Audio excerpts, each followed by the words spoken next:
gorgeous souls, and I hope that you're having a beautiful day. It's incredibly sunny and gorgeous here where I am in Vancouver, so I'm grateful for that. So if you get like a weird shadow coming across my face, just ignore it. It's just the glorious sun shining down on this gorgeous day. I just wanted to do a follow-up video on my Dress to Impress video that I did on Sunday in follow-up to an event that I was attending, which turned out to be a really fabulous event. I'm super grateful to have gone. But it's been a long time actually since I've been in a more corporate setting. A lot of the settings that I am in are pretty casual. Everyone's wearing just whatever they're happy with, whether that's like a sequin dress or a pair of jeans and a t-shirt or a suit, whatever. So it's been a long time since I've been somewhere where there was a dress code that I needed to adhere to.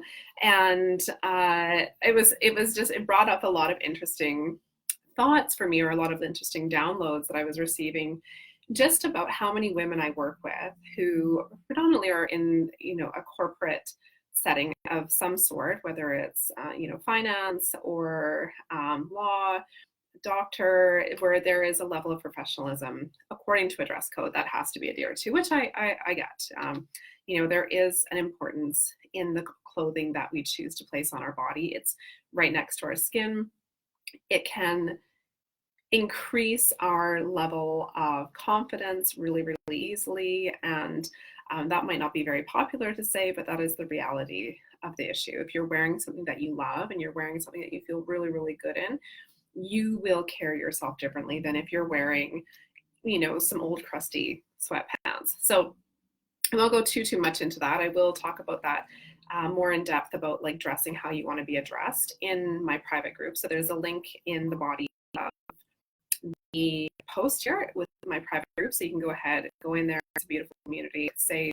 It's nurturing. There's going to be lots of lessons in there, a lot of things that I teach my clients. I'll be putting little tidbits in there, helping all of us navigate a really interesting and really beautiful world. We're in this really interesting time, particularly this year and this decade for women. It's really going to be asking us to do more for ourselves, more for our sisters, more for our communities, more for our children, more for our businesses. And that does start with a really big shift in your own perception of self. So that link is in there for my private group, so you can go ahead and join in there. I will be doing a video probably later on today about being able to switch anger into persuasion so that we actually start getting what we want and what we deserve rather than scraping by where we are at the moment. So reeling back to my Dress to Impress. And as I mentioned in my first video, hi Kate, I'm so happy to see you here. I was really came over me of how much more, and I'm not trying to discredit men. I love men. I will say that I have good friends that are men. I have an excellent husband. I know a really phenomenal group of men I am privileged to work with and privileged to know. So this is not like down with men, rising women, we don't need you. We still need you. We admire you. We respect you as long as you're not a dick. So men, though, the reality of it is they are not as in need of all of the things that women contend with. That's just a reality. For me, when I wake up in the morning, I have myself, I have an almost 3-year-old daughter, I have a husband, I have a business, I have aging parents. I am also responsible for their care, even though I don't spend a lot of time in Canada. There's a lot more to contend with. I have to think about whether or not I have my period is going to dictate how I dress. Maybe, I have some clients that are in menopause, and, that's a beautiful space for a woman to be in, unlike what, Western culture has taught us. That's a really beautiful space. She's coming into an age of wisdom. She's coming in an age to acceptance. She's also coming into a death and rebirth cycle in her own body. But the world isn't designed for a woman in menopause. The world isn't necessarily friendly for a woman on her moon cycle. The world is definitely not friendly always everywhere, contrary to popular stickers everywhere, around breastfeeding, around certain conversations, right? So it just is what it is right now. It doesn't have to be like that forever. but that means that there's still a little bit of work to do. So as I was getting ready, and I happened to be on my moon cycle, so I was really had to think about, what color pants am I going to wear? I wonder how often we get breaks, because if I have to deal with my diva cup, where am I going to do that? If I get a leak, will I be wearing black pants? I'm not a huge fan of black pants, but certainly if you are on your menstrual cycle, white pants are probably not a great option for you, because heaven forbid you offend someone, with blood on your pants, and all these kinds of things that we think about. Also, level of appropriateness of dress, because we are, contrary to what everyone says, you can wear whatever you want and you are safe and all of this. We are shown time and time again that that's actually not true. I do not know. I don't even know if I can think about it off the top of my head. And if there's a man watching and you want to correct me, please, by all means, I invite you to do so in a respectful way. That, I don't know I don't think I've ever worked with a man as either a client or a peer or even my own coach who has said to me, Kelly, I just get really tired of people checking me out and whistling at me when I walk down the street. I don't think that's ever been a word that a man has uttered to me. And correct me if I'm wrong. Like, if there is a man watching and you have something that you'd like to share with me, to the contrary, please do. But these are things that we consider as women when we're walking down the street. Is it going to be okay for me to wear this? Is it going to be safe for me to wear this? Am I going to get catcalled when I'm walking down the street? Is my taxi driver not going to take me to my correct destination? When I get into the setting that I'm in, so for me, it was a speaking event. If I arrive at my speaking event, am I going to end up sitting beside like creepy, leery guy, who's going to tell me, something inappropriate, but like underlyingly a compliment, right? I mean, every woman has experienced that, where someone's like, yeah, I really like your blouse. Like, it's the perfect cut for you. It's like, look, you're not Robert Cavalier. You're not a designer. You don't need to comment on the cut of my blouse, right? Every woman I have ever worked with, every woman I know socially, every woman I know who gets in my elevator in my building in the morning, has at some point or another been harassed, either verbally, physically, or sexually, because of what she's wearing. Not her fault, just the perception of what she's wearing. It's an open invitation. So, these are all things that we cycle through getting ready just to leave the house, right? Just to leave the house. Doesn't matter where you're going, whether you're going to an event, to the gym, to the grocery store. These are all things that we consider. Whether we consider them consciously or subconsciously is different, right? When you're aware of why you're getting dressed the way that you're getting dressed, or you become aware of the fact that maybe you're actually hiding in your clothes, which is, a lot of women, and I can appreciate that, wearing hoodies, big sweaters, just, asking not to be seen, not to be heard. The challenge with that, though, is that when we are hiding ourselves out of safety, we actually end up hiding a bunch of other things about us: our essence, our magic, our wisdom, our intuition, our sensuality, our sexuality, our joie de vivre, our turn on, our rate. And this is, by the way, none of this, except for like the sexuality point, is really related to sex. All of it, though, is related to pleasure going through life, right? And life is much easier when you're in a flow of pleasure and in a flow of love and self-acceptance. It's hard to do those things, and it's hard to be in that energetic vibration if you're hiding away from the world out of fear, which I so appreciate. I so appreciate. I so get that. But if we're hiding our knowledge, if we're hiding our opinions, if we're hiding our political views, if we're hiding our financial information, if we are hiding everywhere, which starts with the way that we dress, which starts with the way that we see ourselves, we are actually doing a huge disservice, not only to ourselves, but to the rest of our society. Because what we have to say matters. What we have to say is important. And we've gotten in this, to this wonderful place where women, we have rights in our country, in the Western world. And I'm speaking specifically at the moment to Canada, because I am Canadian. But for those of you that don't know me yet, I also live in Thailand. And women over there have rights. Don't worry, everyone relax.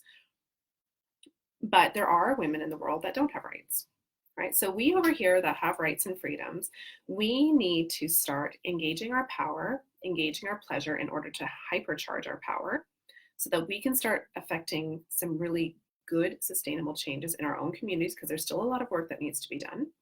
So then, therefore, changes start to happen elsewhere that really need to happen too.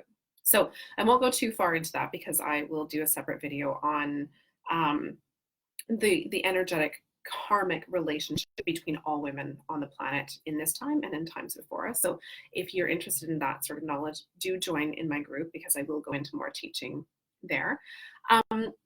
So when women are hiding out, we don't get to turn up, right? We don't show up. All of us doesn't show up. There's a part of us that has been told that it's shameful to be this way. It's, you don't want to be too pretty, but you're older, so this isn't appropriate. There's all these things.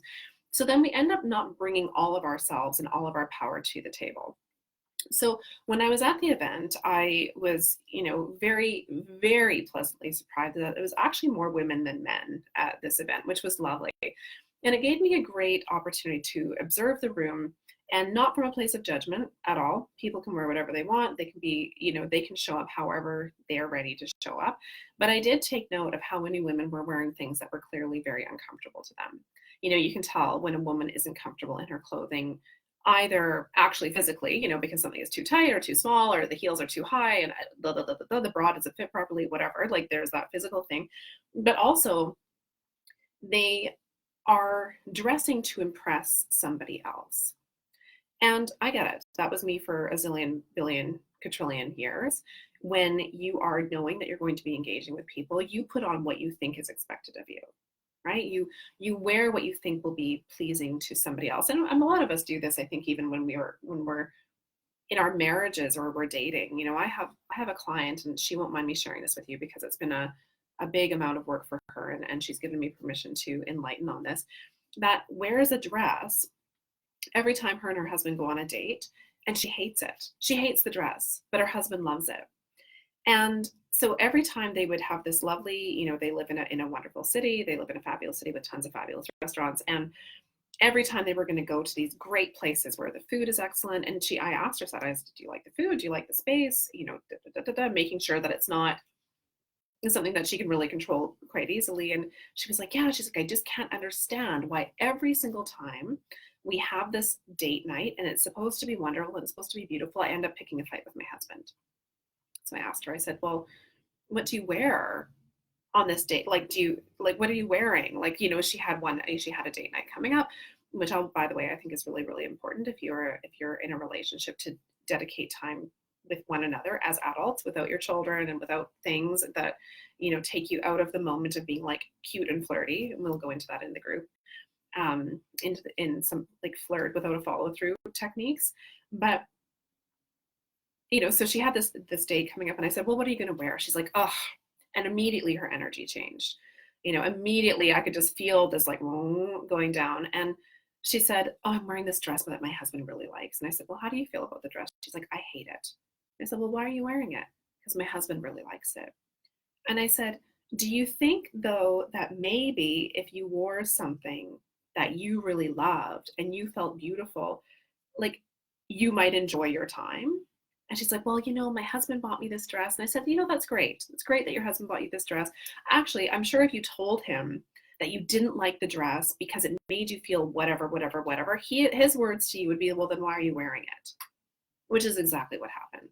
So fast forward, she went out and got a dress that she really loved and put it on, and then there was no more arguing on date nights. So it's we have these simple fixes, right? So when we're talking about dressing to impress, when we're talking about impressing anyone, really the only person that you need to be impressing is yourself. And that takes a little bit of practice, and it takes some work, and it takes a really concentrated effort to remind yourself every single time you're putting on a piece of clothing, am I dressing in this in order to allow my magic to shine? Do I feel like I'm able to do anything and say anything with confidence and ease and pleasure wearing what I'm wearing right now? And if the answer is no, that's okay. This isn't like go and throw all your clothes out. Like, don't do that, but just take a really honest look at what you own, what you're putting next to your sacred skin, and see if it's allowing you to shine or if it's becoming part of your armor. Because all women have armor. It's a sad necessity. But with practice and with some concentrated effort and some movement of old stuff that doesn't belong to you anymore, we can start taking the armor down without becoming weak, whatever that means to you, right? We don't become victims, we don't become prey just because we start taking our fortifications down. So I didn't mean for this video to go on for ages and ages, but those of you know me know that I can talk forever. So what I will do is I will leave you with the invitation. The link in the body is the link to my private Facebook community.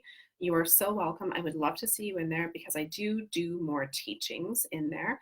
And it also offers an opportunity if there's something that you want me to cover or you have something that you'd like to ask me, you can post it in the group. I mean, you can always message me privately, of course, and or you can book a call with me. All of those things are available to you. So my invitation to each and every one of you as you watch this video, you might watch it in snippets because it's a little bit long, so thanks for bearing with me, is really remember that first and foremost, you are divine. Secondly, you're gorgeous. It doesn't matter what you put on. Thirdly, though, it does matter how you feel about what you're wearing and why you're wearing it. Your skin is the biggest touch point that you have in the physical realm to this world and to the universe and to everyone around you. Please, please, please stop adorning yourself in clothing that you hate. Clothing that hides your magic, that hides your beauty. And beauty is your own to decide. That's your own to decide. So you get to make that decision. So please, please, please, please, please, please dress yourself to impress yourself, because there is no more imperative love than your own love for yourself, especially as we're moving through this year, which is going to ask a lot more of us as women, and it's going to ask a lot more of us for our males that are here to support us. And for those that aren't, watch out. So as always, I'm sending you loads and loads of love. I hope to see you in my group. I'll keep posting the links throughout my pages and throughout everything so that people can find them, because it is a beautiful space. It's a great space when people can come together and learn and grow and gain some clarity on what's happening for you as a woman in this wonderful world. So sending you all loads and loads of love. Thank you, thank you, thank you. And I hope that you have a blessed day.